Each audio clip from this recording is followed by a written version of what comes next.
Cancer എന്ന് കേൾക്കുമ്പോൾ പലരുടെയും മനസ്സിലേക്ക് ആദ്യം ഓടിയെത്തുന്ന വികാരം ഭയമാണ്. എന്നാൽ അത്രയ്ക്ക് ഭയപ്പെടേണ്ടതുണ്ടോ ക്യാൻസറിനെ? ക്യാൻസർ എന്നാൽ മറ്റേതൊരു രോഗത്തെയും പോലെ തന്നെയാണെന്ന് അതിനെ കീഴടക്കി ജീവിതത്തിലേക്ക് തിരിച്ചു വന്നവർ തെളിയിച്ചിട്ടുണ്ട്. നിരവധി പേരാണ് ക്യാൻസറിനെ അതിജീവിച്ച് നമ്മുടെയൊപ്പം ഇപ്പോൾ പൊതുസമൂഹത്തിൽ ജീവിക്കുന്നത്, അറിയപ്പെടുന്നവരും അറിയപ്പെടാത്തവരുമായി.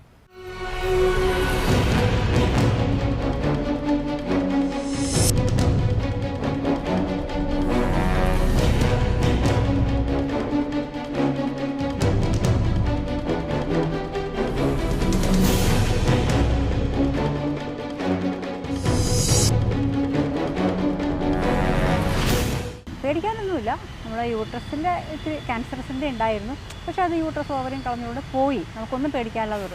ഞാൻ വളരെ കൂളായിട്ടിരുന്ന് കേട്ടു. എൻ്റെ മനസ്സിലൊന്നും എനിക്ക് തോന്നിയില്ല. ഞാൻ ഒട്ടും പ്രതീക്ഷിക്കാതിരുന്ന അവസരത്തിലാണ് എനിക്ക് ക്യാൻസറാണെന്ന് അറിഞ്ഞത്. പക്ഷേ തീരെ വളരെയധികം പോസിറ്റീവായിട്ടാണ് ഞാൻ റെസ്പോണ്ട് ചെയ്തത്. എനിക്ക് തീരെ ഭയം തോന്നിയില്ല. അറിഞ്ഞു കഴിയുമ്പോൾ തന്നെ നമുക്ക് ആദ്യം എല്ലാവരെയും പോലെ ഒരു കണ്ണിൽ ഇരുട്ട് കയറുന്ന ഒരവസ്ഥയാണ്.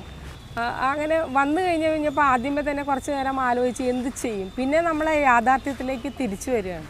ഇങ്ങനെ ഒരു ലംപ്, എനിക്ക് ബ്രസ്റ്റ് ക്യാൻസർ ആയിരുന്നു, ഒരു ലംപാണ് ആദ്യം ഫീൽ ചെയ്തത്. അന്ന് തന്നെ ഞാൻ അമൃത ഹോസ്പിറ്റലിൽ പോവുമായിരുന്നു. പോയി കഴിഞ്ഞു.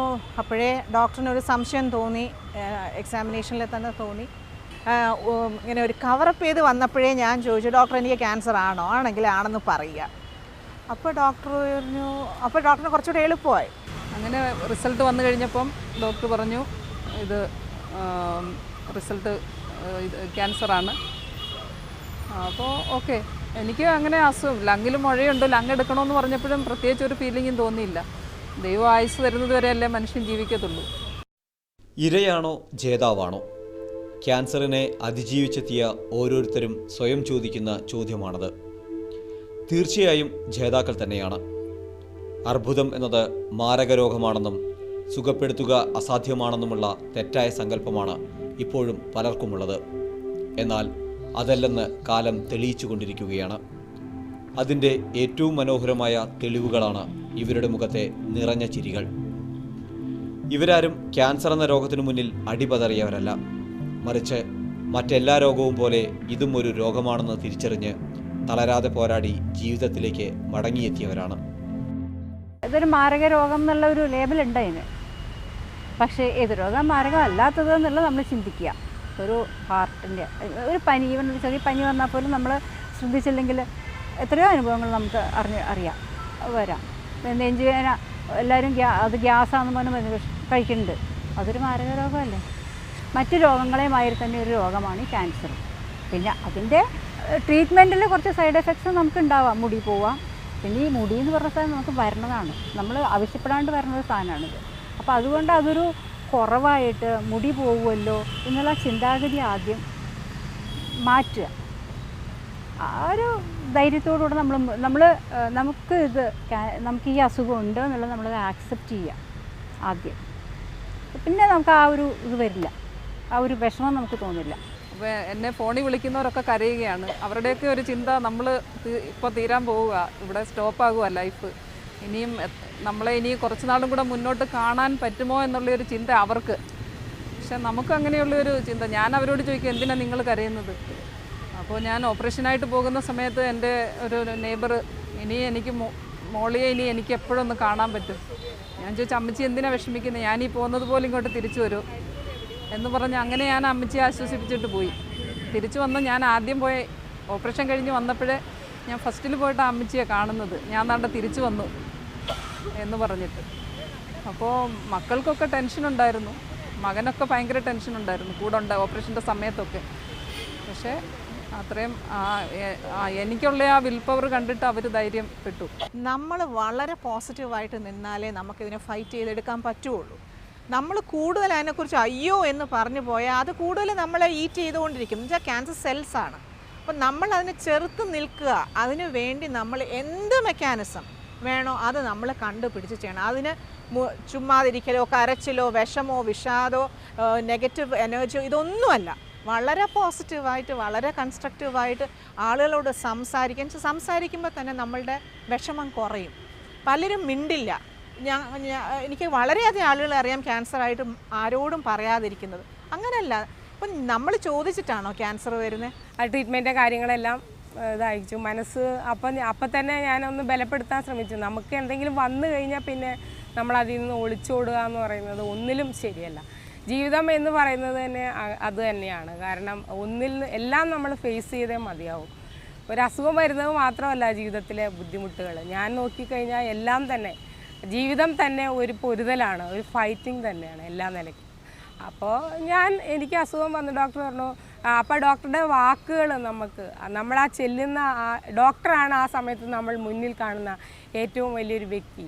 അദ്ദേഹത്തിൻ്റെ കണ്ണുകളിൽ കാണുന്ന ആ ഒരു ആത്മധൈര്യം അത് എന്നിലേക്ക് പകരുമായിരുന്നു. എന്തിനു പേടിക്കണം, ഞങ്ങളൊക്കെ ഇവിടെ ഇല്ലേ, ട്രീറ്റ്മെൻറ്റ് ചെയ്ത് നമുക്ക് എല്ലാം സുഖപ്പെടുത്താം. ഡോക്ടറെ അടുത്ത് ഞാൻ പറഞ്ഞിരുന്നു, ഡോക്ടർ എൻ്റെ ഏത് സ്റ്റേജിലാണ്, അല്ലെങ്കിൽ എന്താണ്, I must know everything about my life, എന്താണ് വരാൻ പോകുന്നത്, എൻ്റെ അസുഖത്തിനെ പറ്റി എനിക്ക് മുഴുവനുമായിട്ട് എന്നോട് തന്നെ നേരിട്ട് പറയണമെന്ന് പറഞ്ഞിരുന്നു. അതുകൊണ്ട് ഹസ്ബൻഡ് ആയാലും ഡോക്ടർ ആയാലും എൻ്റെ അടുത്ത് മുഴുവൻ പറഞ്ഞിരുന്നു. ഒരു സമയത്ത് 4th സ്റ്റേജ് ആണെന്നുള്ളതും കൂടി ഞാൻ നേരിട്ട് തന്നെ അറിയുക ചെയ്തത്. അത് അറിഞ്ഞിട്ടും എനിക്ക് പേടിയൊന്നും തോന്നിയില്ല. വളരെ ഒരു ഡിറ്റർമിനേഷനോട് കൂടി തന്നെ ഇതെന്തായാലും ഞാൻ ഫൈറ്റ് ചെയ്ത് പുറത്ത് വരും എന്നുള്ള ഒരു തീരുമാനത്തോടു കൂടി തന്നെ ട്രീറ്റ്മെൻറ്റിന് റെഡിയായി. നേരം വെളുത്ത് ചെന്ന് ഡോക്ടറെ പോയി കണ്ടു. ഞാനും എൻ്റെ മകനെ പോയി കണ്ടു കഴിഞ്ഞപ്പോൾ ഡോക്ടർ പറഞ്ഞു നമുക്കത് ചികിത്സിക്കണം, ലിംഫോമ അങ്ങനെയുള്ള ഇതിൽപ്പെട്ട ക്യാൻസറാണ്. വീണ്ടും നമുക്ക് മനസ്സിനകത്ത് ഭയങ്കര വിഷമം. ഇതിനിടയിൽ സത്യൻ അന്തിക്കാട് എന്ന് പറഞ്ഞ സംവിധായകൻ ഞാൻ ചെന്ന ആ സ്ഥലത്ത് വന്നു കഴിഞ്ഞ് പെട്ടെന്ന് ഞാൻ കരഞ്ഞു പോയി. ഞാൻ അങ്ങനെ ഒരു പ്രാവശ്യം കരഞ്ഞിട്ടുള്ളൂ ഈ അസുഖം വന്നപ്പോൾ. കാരണം ഇയാളെ ഒന്നും ഇനി അധികം കാണാൻ സാധിക്കില്ല എന്നൊരു തോന്നൽ വെറുതെ. പക്ഷേ ഡോക്ടർ ഗംഗാധരൻ എനിക്ക് ഉറപ്പ് പറയണു, നമുക്ക് ചികിത്സിച്ച് മാറ്റാം, ഇന്നസെൻ്റ് ആയതുകൊണ്ട് പറ്റും, കാരണം തനിക്കതിനുള്ള ധൈര്യമുണ്ട് എന്നൊക്കെ അദ്ദേഹം പറയുകയുണ്ടായി. പിന്നീട് നമ്മൾ ചികിത്സ തുടങ്ങി. ആ ചികിത്സ തുടങ്ങുമ്പോൾ തന്നെ നമ്മൾ നമ്മുടെ വീട്ടിലും പറഞ്ഞു, നമ്മുടെ ഭാര്യയുടെ അടുക്കെ മകൻ്റെ അടുക്കെ ഒരിക്കലും ചിരിച്ച മുഖമല്ലാതെ എൻ്റെ മുമ്പിൽ ഒരു കരഞ്ഞ് കണ്ണ് വീർത്ത് അങ്ങനെ വരരുത്. നമുക്കൊരു ആത്മവിശ്വാസം, ധൈര്യമൊക്കെ ഉള്ളവർക്ക് വിജയസാധ്യത എന്നും കൂടുതലായിരിക്കും. അതുകൊണ്ട് തന്നെ ചികിത്സയുടെ ഏറ്റവും പ്രധാനപ്പെട്ട ഘടകമാണ് അവർക്ക് ആത്മവിശ്വാസം കുത്തിവയ്ക്കുക എന്നുള്ളത്. അത് ചെയ്യുന്ന ഒരു ഡോക്ടറും നഴ്സും ഒന്നും അല്ല ചെയ്യേണ്ടത്, അത് ചെയ്യേണ്ട സമൂഹമാണ്. ഞങ്ങൾ ഇന്നും പറയാൻ സമൂഹം ഏറ്റെടുത്ത് നടത്തുന്ന ചികിത്സയാണ് ക്യാൻസർ. ശരീരത്തിൻ്റെ ഏതെങ്കിലും ഒരു ഭാഗത്തെ ക്യാൻസർ കാർന്നു തിന്നുമ്പോഴും തളരാതെ പോരാടുക, അതിനെ അതിജീവിക്കുക, എന്നിട്ട് മറ്റുള്ളവർക്ക് പ്രചോദനമായി ജീവിക്കുക. വാക്കുകൊണ്ടും പ്രവൃത്തി കൊണ്ടും ഊർജം പകർന്ന നിരവധി പേരുണ്ട് നമ്മുടെ സമൂഹത്തിൽ. പലരും ഒന്നിലധികം തവണ ക്യാൻസറിനെ കീഴ്പ്പെടുത്തിയവർ. എല്ലാ സന്തോഷവും ദുഃഖവും അനുഭവിച്ചും ആസ്വദിച്ചും ജീവിക്കുന്നതിനിടെയാണ് ഇവരെല്ലാം പലവിധത്തിലുള്ള ക്യാൻസർ രോഗത്തിന് വിധേയരായത്. ചിലർ രോഗാവസ്ഥയുടെ ആദ്യഘട്ടത്തിൽ തന്നെ രോഗം നിർണയിച്ചുവെങ്കിൽ മറ്റു ചിലരാകട്ടെ വളരെ വൈകിയും. ലോകത്തെ അതിവേഗത്തിൽ ഗ്രസിച്ചുകൊണ്ടിരിക്കുന്ന രോഗം തങ്ങൾക്കുമുണ്ടെന്ന തിരിച്ചറിവ് പലരെയും ആദ്യം തളർത്തി. എന്നാൽ മറ്റേതൊരു രോഗത്തെയും പോലെ ക്യാൻസറും ഒരു രോഗം മാത്രമാണെന്ന് തിരിച്ചറിഞ്ഞ് തങ്ങളിതിനെ മറികടക്കുമെന്ന ആത്മവിശ്വാസം കൈവിടാതെ പോരാടിയതാണ് ഇവരുടെ കരുത്ത്. മരുന്നുകളും ചികിത്സയും വേദനയും സഹിച്ച് ആശുപത്രി കിടക്കയിലെ ജീവിതത്തിൽ എപ്പോഴും കരുത്തായി ഇവർക്കൊപ്പം നിന്നവരും യഥാർത്ഥ ഹീറോകൾ തന്നെയാണ്. വീട്ടുകാർ നമ്മളെ തിരിഞ്ഞു നോക്കിയില്ലെങ്കിൽ നമ്മൾ ആ ഒരു മനസ്സിൻ്റെ വിഷമം അതൊരു വശത്തുണ്ടാവും അല്ലേ. പിന്നെ പൈസയുടെ അതൊരു ബുദ്ധിമുട്ട്, എല്ലാ പ്രശ്നമാണ്. വീട്ടുകാർ നമുക്ക് സപ്പോർട്ടീവായിട്ടിരിക്കണം എല്ലാവരും. അതുപോലെ സമൂഹം, നമ്മുടെ ഫ്രണ്ട്സാണെങ്കിലും കൂടെ ഉണ്ടാവണം.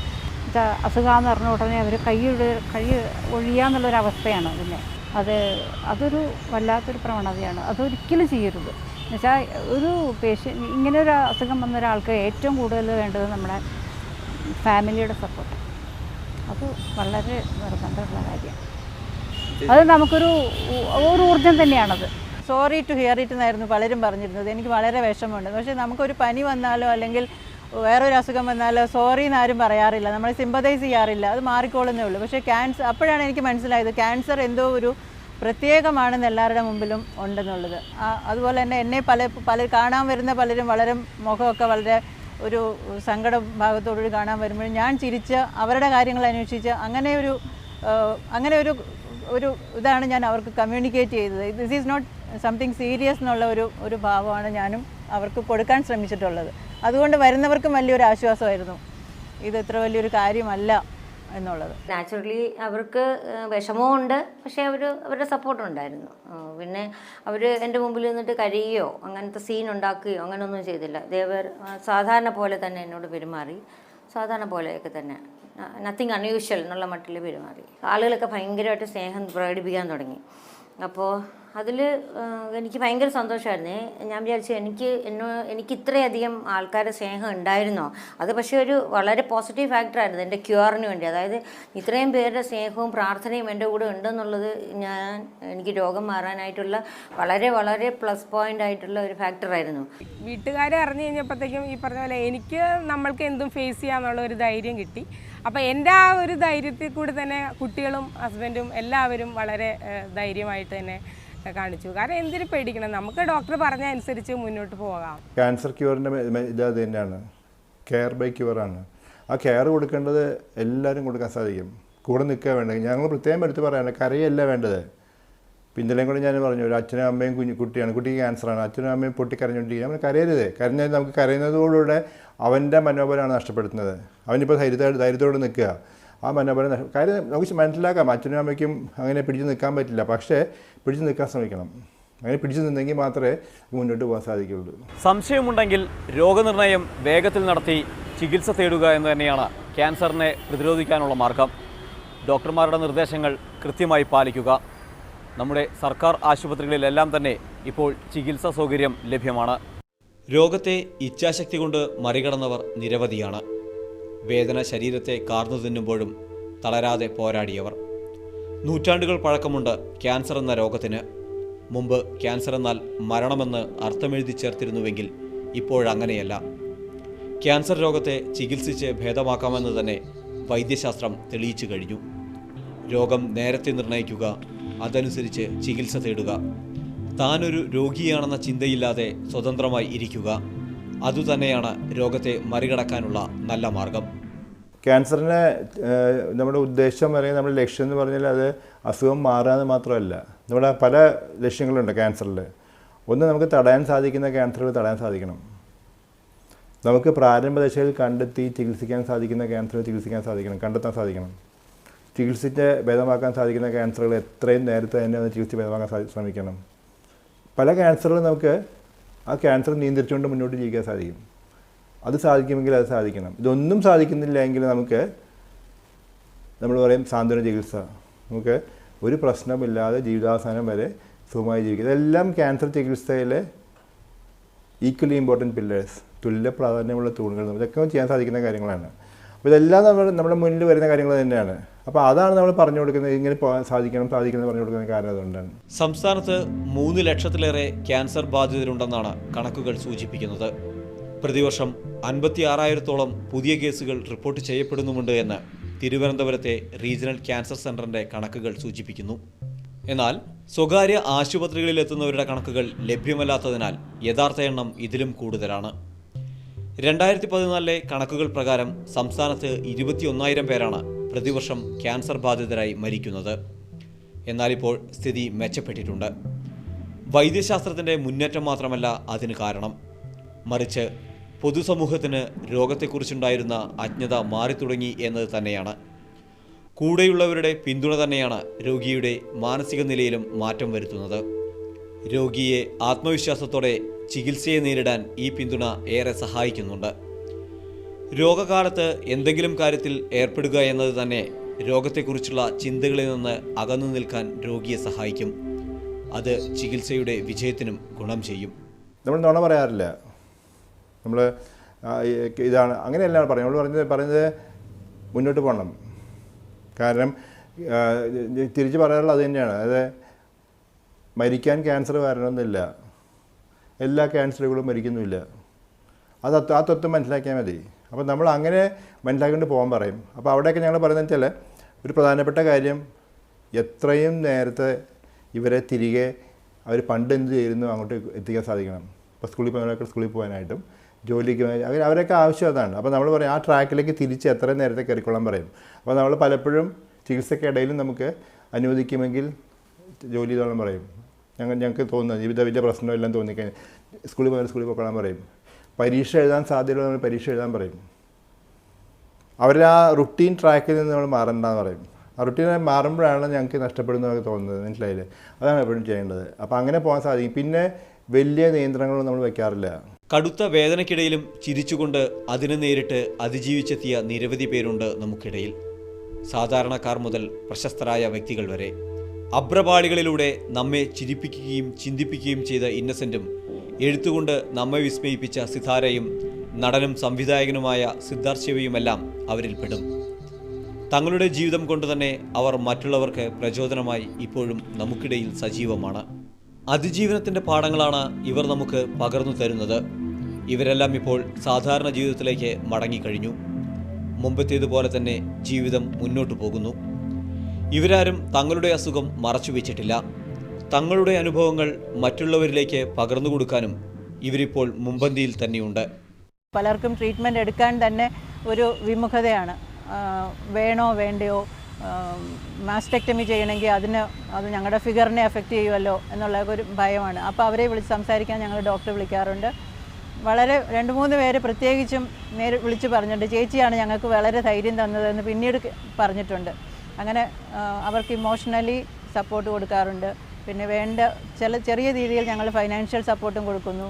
അവരാദ്യം നോക്കുന്നത് നമ്മുടെ മുടിയാണ്. പ്രത്യേകിച്ച് മുടി കൊഴിഞ്ഞൊരു കുട്ടിയാണെങ്കിൽ നമ്മുടെ മുടിയാണ്. അപ്പോൾ ഞാൻ പറയും, ഒന്നും പേടിക്കണ്ട, എൻ്റെ മുടി കണ്ടില്ലേ എന്ന് പറയുമ്പോൾ കുട്ടി ചോദിക്കും, ചേച്ചിയുടെ മുടി കൊഴിഞ്ഞതായിരുന്നോ? അപ്പം ഞാൻ ഈ ഫോട്ടോ എടുത്ത് കാണിക്കും. അപ്പം മൊട്ടയായ ഞാൻ പിരിയാൻ പോലുമില്ല. അപ്പോൾ എൻ്റെ അടുത്ത് ചോദിക്കും, അയ്യോ ഇങ്ങനെയായിരുന്നോ? ഞാൻ പറയും ഇങ്ങനെയായിരുന്നു. അപ്പോൾ എന്നാ ചേച്ചിക്ക് മുടി വരുന്നത്? ഞാൻ പറഞ്ഞു കൂടിപ്പോയ 2 മാസം. നമ്മുടെ ഇത്രയും വലിയ ആയുസ്സിൽ 2 മാസത്തിന് എന്ത് പ്രസക്തി? നമ്മളിനി എത്ര വർഷം ജീവിക്കാൻ പോകണു? അതിൽ 2 മാസം ഒരു കാര്യമേ അല്ല. അതിനുള്ളിൽ തനിക്ക് മുടി വരും. അപ്പം ഈ പറയുന്ന ആൾ എൻ്റെ തലയിൽ തന്നെ നോക്കും. ചോദിക്കും, എനിക്കിപ്പം 50 വയസ്സായി. അപ്പോൾ എനിക്ക് നടക്കുമ്പോൾ 48 വയസ്സാണ്. അപ്പോൾ എൻ്റെ അടുത്ത് ഇങ്ങനെ നോക്കും, ചേച്ചി നരച്ച മുടിയായിരിക്കുമോ വരണത് അതോ കറുത്ത മുടിയാണോ വരണത്? അത് പ്രായം അനുസരിച്ച് 40-45 വയസ്സാകുമ്പോൾ എല്ലാവർക്കും പിന്നെ നര വന്നു പോകും. അപ്പം ഞാൻ കാണുന്നത് ആ വ്യക്തിക്കൊരു ഹോപ്പ് വന്നു, മുടി വരും, എനിക്ക് മുടി വരും. ഇനിയത്തെ ചിന്ത അടുത്ത ലെവലിൽ നമ്മൾ ചിന്തിച്ചു കഴിഞ്ഞു. അപ്പം നമ്മുടെ അസുഖത്തിനെ നമ്മൾ മറന്നു. അപ്പോൾ ഞാൻ പറയും, ഇല്ല അങ്ങനെയൊന്നും കുഴപ്പമില്ല, നല്ല മുടിയായിരിക്കും. ഒരു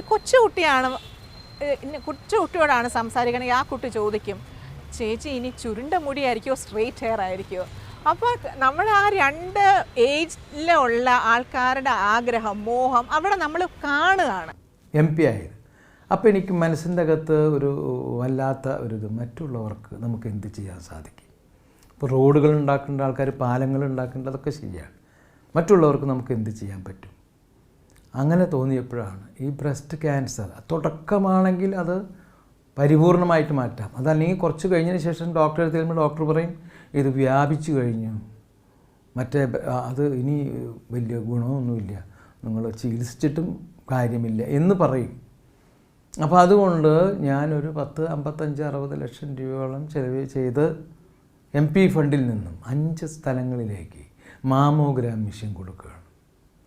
അങ്കമാലി, ചാലക്കുടി, ആലുവ, പെരുമ്പാവൂർ, കൊടുങ്ങല്ലൂർ, ഈ സ്ഥലങ്ങളിലൊക്കെ അവിടെ ആ 5 സ്ഥലത്തും തുടങ്ങിക്കഴിഞ്ഞു.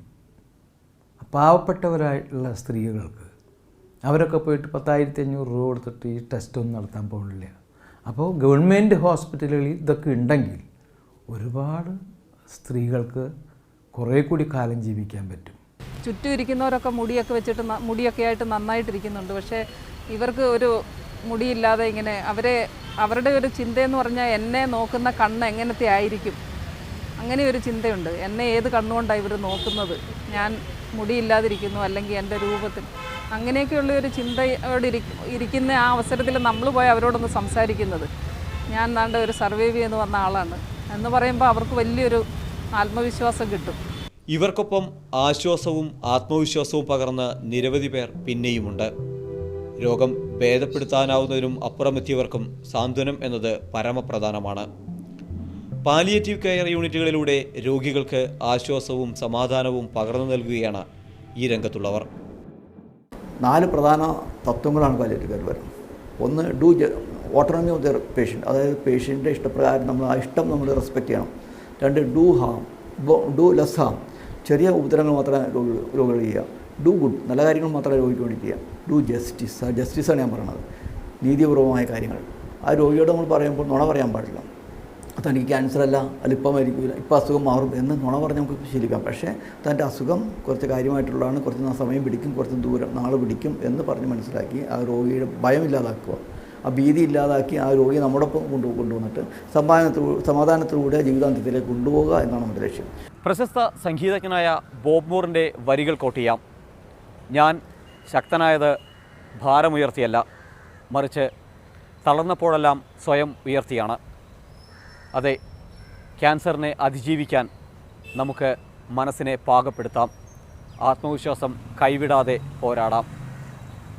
ക്യാൻസർ എന്നാൽ മരണമല്ലെന്നും വെറുമൊരു രോഗം മാത്രമാണെന്നും ലോകത്തോട് ഉറക്കെ വിളിച്ചു പറയാം. നമ്മൾ തന്നെ സ്വയം പറഞ്ഞ് മനസ്സിലാക്കി, അതായത് ഇതാണ് എൻ്റെ അസുഖം, എനിക്കിത് തിരിച്ചു വരണം എന്നുള്ള ഒരു മൈൻഡോടുകൂടി മുമ്പോട്ട് പോവുക. എന്തായാലും അസുഖം വന്നു കഴിഞ്ഞു, പക്ഷേ നമ്മളതിനെ ഫൈറ്റ് ചെയ്യുക, മാറും എന്നുള്ള വിശ്വാസം, മാറി നമ്മൾ തിരിച്ച് ജീവിതത്തിലേക്ക് വരും. ഞാൻ പറഞ്ഞ ഒന്നുമില്ല, എല്ലാം മറികടക്കാമെന്നുള്ള നമുക്കൊരു മനസ്സുണ്ടെങ്കിൽ എല്ലാം നമുക്ക് അതിജീവിക്കാൻ പറ്റും. പലരും ഈ കീമോ ഒക്കെ കഴിഞ്ഞപ്പോഴത്തേനും അല്ലേ കീമോ നടന്നുകൊണ്ടിരിക്കുമ്പോൾ അഡ്വൈസ് ചെയ്തിട്ടുണ്ട്, ഹോമിയോപ്പതി നല്ലതാണ്, ആയുർവേദിക്ക് നല്ലതാണ്, ഇതിനെ വേരോടെ പറിച്ച് കളയും, അങ്ങനെയൊക്കെ അഡ്വൈസ് ചെയ്യാറുണ്ട്. പക്ഷേ നമ്മൾ ആ അഡ്വൈസ് ഒന്നും കേൾക്കാതെ നമ്മളെ ട്രീറ്റ്മെൻറ്റ് ചെയ്യുന്ന ഡോക്ടറുടെ അഡ്വൈസ് മാത്രം കേൾക്കുക, അത് മാത്രം ഫോളോ ചെയ്യുക. അപ്പോൾ ശാസ്ത്രീയമായിട്ടുള്ള ചികിത്സ, പിന്നെ ഫോളോ അപ്പ്, അത് വളരെ വളരെ പ്രധാനമാണ്. നമ്മൾ 2-3 തവണ ഫോളോ അപ്പ് കഴിഞ്ഞു കഴിഞ്ഞാൽ ഇനിയും കുഴപ്പമൊന്നുമില്ല എന്ന് പറഞ്ഞ് വെറുതെ വീട്ടിലിരിക്കുക, അങ്ങനെ ഒരിക്കലും ചെയ്യാൻ പാടില്ല. അപ്പോൾ ഈ അസുഖം എന്ന് പറയുമ്പോൾ നമുക്ക് ഈ മരുന്നൊക്കെ കഴിക്കുമ്പോഴും നമ്മുടെ മനസ്സിൻ്റെ അകത്തൊരു ശക്തിയും കാര്യങ്ങളൊക്കെ ഉണ്ടെങ്കിൽ ഈ മരുന്നിനൊക്കെ ഫലം ഉണ്ടാകും. നമുക്ക് ക്യാൻസർ ചിഹ്നമായ ഞണ്ടിനെ എടുത്ത് ദൂരെ കളയണം. കാരണം എല്ലാവരുടെയും മനസ്സിൽ വരുന്ന ചിത്രം ഞണ്ടാണ്. ഞണ്ടൊക്കെ ഇതിനേക്കാൾ പ്രശ്നമുള്ള മറ്റു പല അസുഖങ്ങൾക്ക് വേണ്ടി കൊടുക്കണം. നമുക്ക് വേറെ നല്ല രൂപം, ഏറ്റവും നല്ല രൂപം ഒരു റോസാപ്പൂ തന്നെയാണ്. പോരാടുന്നവരെ നമുക്ക് പിന്തുണയ്ക്കാം, അതിജീവിച്ചവരെ നമുക്ക് ആദരിക്കാം, പ്രതീക്ഷ കൈവിടാതെ നമുക്ക് മുമ്പോട്ട് പോകാം.